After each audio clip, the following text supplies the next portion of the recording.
Um, Clerk shall distribute the Mast amendment in the nature of a substitute.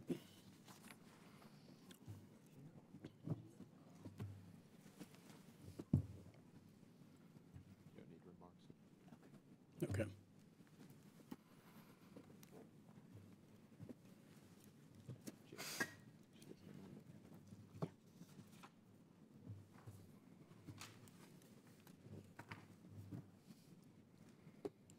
Thank you.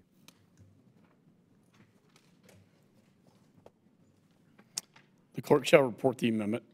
Amendment in the nature of a substitute to H.R. 340, offered by Mr. Mast of Florida. Strike all after the enacting clause and insert the following. Section 1, short title.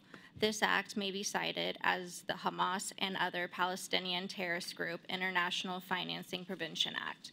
Without objection, further reading of the amendments dispensed with. The gentleman is recognized for 5 minutes on his amendment. Thank you, Mr. The Chairman. gentleman yields back.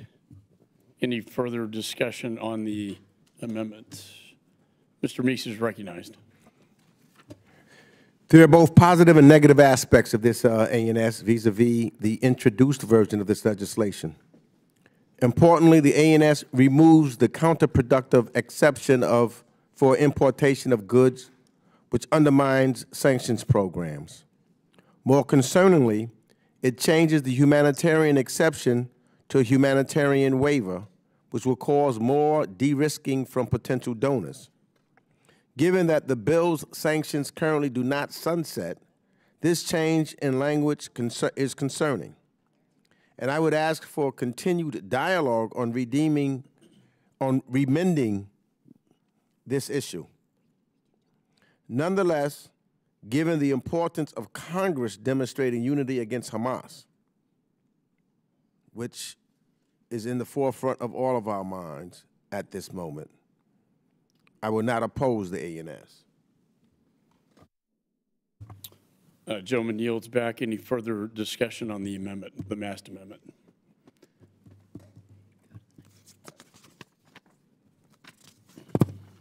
There being no further discussion, do any members wish to offer an amendment to the Mast amendment in the nature of substitute?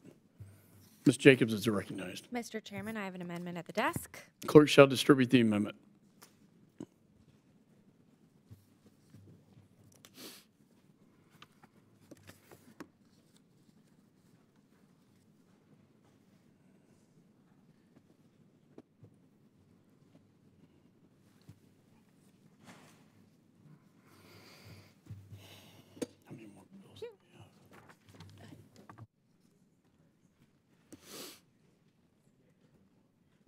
Clerk shall report the amendment. Amendment to the amendment in the nature of a substitute to H.R. 340, offered by Ms. Jacobs of California. Page 4, beginning line 23, amend subsection G to read as following. Humanitarian exemption. The following activities shall be exempt from sanctions under this section. Without objection, a further reading of the amendments dispensed with. The gentlelady is recognized for 5 minutes on her amendment. Thank you, Mr. Chairman. The actions of Hamas, particularly the reprehensible attack on October 7th, are beyond justification. They've destabilized the region and destroyed and changed lives forever. I condemn these attacks, and I support Israel's right to defend itself and echo the calls for Hamas to immediately release all hostages. But in our pursuit of security, we can't lose our humanity. The sanctions proposed in this bill, while aimed at upholding peace, potentially restrict humanitarian aid from reaching innocent Palestinians in need. The situation in Gaza is dire, and it's not about politics, it's about people. It's about preventing a humanitarian catastrophe. So I'm thankful for the Biden administration's efforts, especially the recent breakthrough allowing aid trucks through the Rafah crossing. However, this bill, in its current form, risks undermining these diplomatic and humanitarian efforts.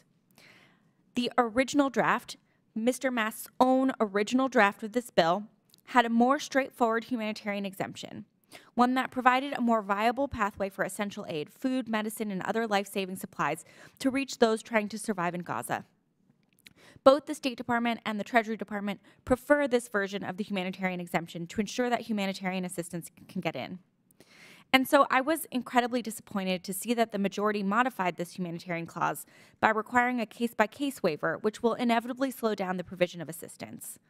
All my amendment would do is return to the original language, again, the original language in Mr. Mast's own original draft, which provides an exemption only for the life-saving, necessary humanitarian assistance to those most in need. I urge my colleagues to support this common sense amendment that takes the humanitarian exemption back to Mr. Mast's own original draft, and I yield back. Generally yields back. Any further discussion of the amendment? Mr. Mast is recognized. Thank you, Mr. Chairman, and thank you for offering an amendment. I disagree with your amendment, and the purpose of us amending any piece of legislation is to make the bill better, to make the legislation better. And my friend, Mr. Moskowitz, I think he spoke very passionately, very eloquently, and from the heart about what it is that we're dealing with here. And I think if you reflect on what he said and to reflect on what you just said, my colleague, Ms. Jacobs, any assistance should be slowed down. Any assistance. Because I would challenge anybody in here to point to me which Palestinian is Hamas and which one is an innocent civilian. Which is the one, the child that was poking the Israeli children, the children that were poking other Israeli children, and which ones exactly are the innocent ones? Which are the ones that were standing by somewhere along the border saying, no, turn around. No, return that person. No, don't take that person hostage. No, don't conduct that rape, that murder, that beheading, that whatever. It should absolutely be every effort made to slow down any perceived assistance that's going there and to perhaps bring in equivalencies in some part. Have the conversation of, would this be something we would talk about immediately following Pearl Harbor or immediately following 9/11? I'll be happy to yield to you in a moment if you like. I see you reaching for your button. And I would argue that shouldn't be something that we should argue, that after Pearl Harbor, after 9/11, we should seek ceasefire, seek not having the greatest violence of action over anybody that comes against us, seek finding ways to support them and assist them in the most expedient way. That would be the opposite of what I would propose supporting. It looks like you want to have a dialogue on this. I'm happy to do so. Well, thank you, Mr. Maston. And I think we both agree that Israel has a right to defend itself, should be doing everything it can to get the hostages back. I think what we disagree on is this question of humanitarian assistance and the humanitarian circumstances in Gaza. I feel very strongly that the 5-year-old who currently is having a hard time being able to get access to any water, to any food, has nothing to do with Hamas. That you can't blame the children who are living in Gaza for the actions of adults that don't represent them. And I think it is not only about the Palestinian children, it's about our own humanity. That is the reason why we should make sure humanitarian assistance should get in. And to your comparison to after Pearl Harbor, the US government put American citizens of Japanese descent into camps because we let our fear and our anger get in the way of our humanity. And I wish that there had been members of Congress who were there saying that we need to pause, we need to make sure we are doing the humanitarian thing in addition to doing the security thing, and that actually doing the humanitarian thing in the long term is better for our and for Israel's safety and security. Thank you. Always happy to hear you out. Again, I think there are other things we can speak about peripheral to this that haven't really been brought up in this. Another reason for the purpose of slowing any aid is that to get anything into the Gaza Strip, that is the mechanism by which smuggling takes place. To smuggle the things that are used to kill Jews, to kill Israelis, to make capable what they have proven their resolve, which is they will live alongside Jews only so long as they need to, up until the point that they can conduct enough planning, reconnaissance, intelligence, and strategizing to execute a mass murder. And that being the resolve of the entity that that may receive some sort of humanitarian assistance somewhere from some entity, yes, I believe it should absolutely have the greatest deliberation, no matter how much it slows it down. And Mr. Chairman, I yield back to you. Gentleman yields back. Any further discussion on the amendment? Mr. Meeks is recognized. I support Representative Jacobs' amendment. One of the most difficult, and I really appreciate her response to Mr. Mast. One of the most difficult and daunting events that happened in the United States was 9/11. I voted because I wanted to go and get everyone that was involved. ISIS came later, Al-Qaeda. But I didn't want to, and if we bombed anywhere, and we did make mistakes then, that we should make sure that we were able to make sure that our humanitarian side prevailed, and we give assistance to those in need, and not just say we don't care about innocent individuals, because then we lose our humanitarian argument completely. This Hamas terrorist group, there's nothing that's humane about them. But Hamas is not all of the Palestinian people. It's not the Palestinians. We've got to make sure that that distinction is clearly made. Hamas is not the Palestinian people. I can recall times in the United States of America where a black person would be accused of something, and as a result, the whole town was wiped out and no aid coming in. Those that commit the crime, we've got to go after them. This amendment restores what I know was the humanitarian exemption that was introduced in the version of the bill, which I would have liked to have seen retained. I believe it offers a clear and transparent and vetted pathway to provide crucial life-saving materials to those suffering in Gaza. And I think when we show that, that helps us and helps them on the ground to point out those who are members of Hamas. Such exemptions have proven effective throughout American sanctions policy.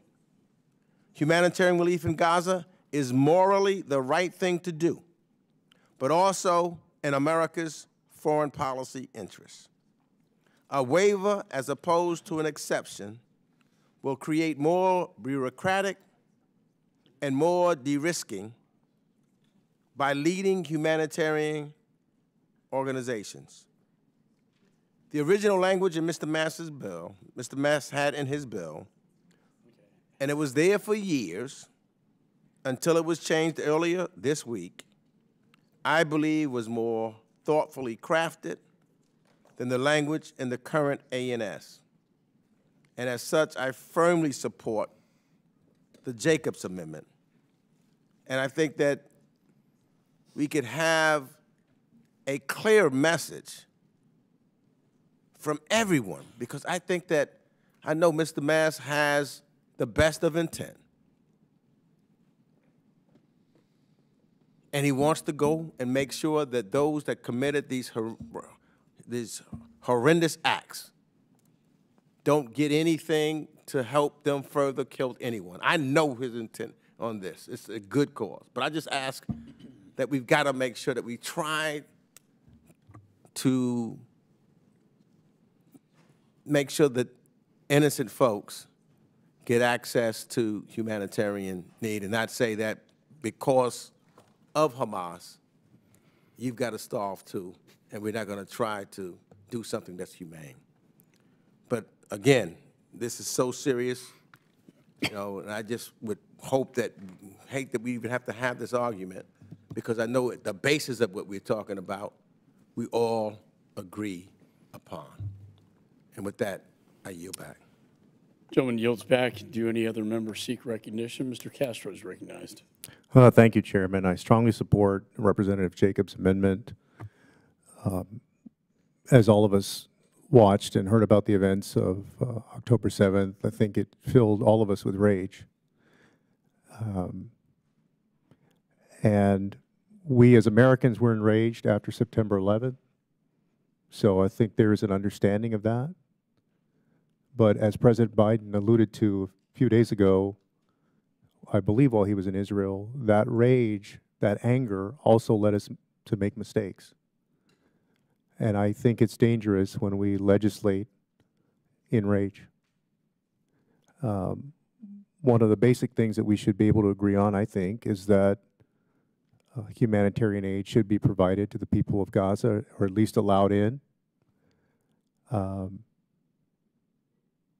Many, if not most of the people living in Gaza, and there's millions of people living in Gaza, never voted for Hamas. There haven't been elections since 2006. And we kept hearing, and we believe that Hamas is not the Palestinian people, but there are many Palestinians who are paying the price for what Hamas did, including many Palestinian children who are dying now because of what Hamas did. And so I believe in all of it, that as a baseline, we should be able to say that humanitarian aid should be able to get in there efficiently and effectively. So for that reason, I support Ms. Jacobs' amendment. I'm going to yield back to the chairman.